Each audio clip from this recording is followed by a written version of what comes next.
Heavy rains, గంటలో 100 మిల్లీమీటర్ల వర్షపాతం. వచ్చే 4 రోజులు కుండపోత వాన.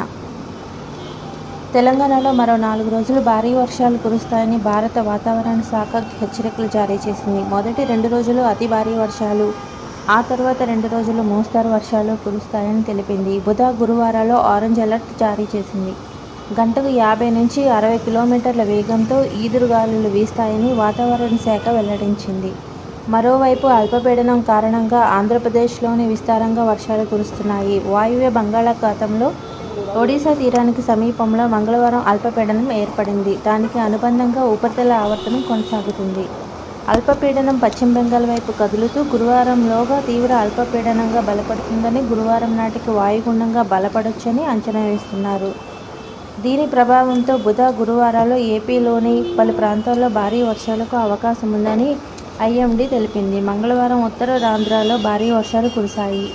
శ్రీకాకుళం జిల్లా రావివలసలో 80 మిల్లీమీటర్లు, విజయనగరం జిల్లాలో రాజంలో 87.25 మిల్లీమీటర్ల వర్షం కురిసింది. ఆంధ్రప్రదేశ్లో జూన్, సెప్టెంబర్ మధ్యకాలంలో సాధారణం కంటే ఎక్కువ వర్షాలు కురిసే అవకాశం ఉందని ఐఎండీ తెలిపింది. ఉమ్మడి అనంతపురం, విజయనగరం, చిత్తూరు, ప్రకాశం, గుంటూరు, తూర్పుగోదావరి, పశ్చిమ గోదావరి, విశాఖపట్నం జిల్లాల్లో విస్తారంగా వర్షాలు కురుస్తాయని అంచనా వేస్తుంది. రాబోయే 2 నుంచి 3 రోజుల్లో నైరుతి రుతుపవనాలు కర్ణాటకలోని మిగిలిన ప్రాంతాలు, మహారాష్ట్ర, తెలంగాణ, ఆంధ్రప్రదేశ్, ఛత్తీస్గఢ్, ఒడిశా రాష్ట్రాల్లోని మరికొన్ని ప్రాంతాలకు విస్తరించే పరిస్థితులు ఉన్నాయి.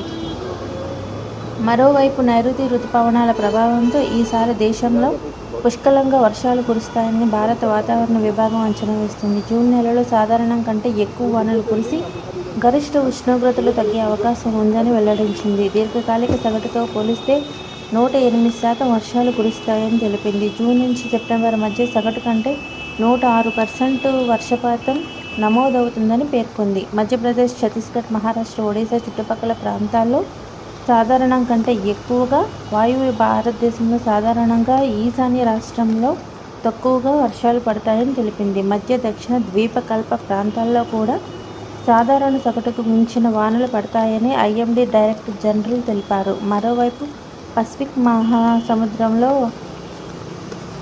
ఎల్-నినో తటస్థంగా ఉంది. ఈసారి రుతుపవనాలపై ఎల్-నినో ప్రభావం చూపబోదని ఐఎండీ తెలిపింది.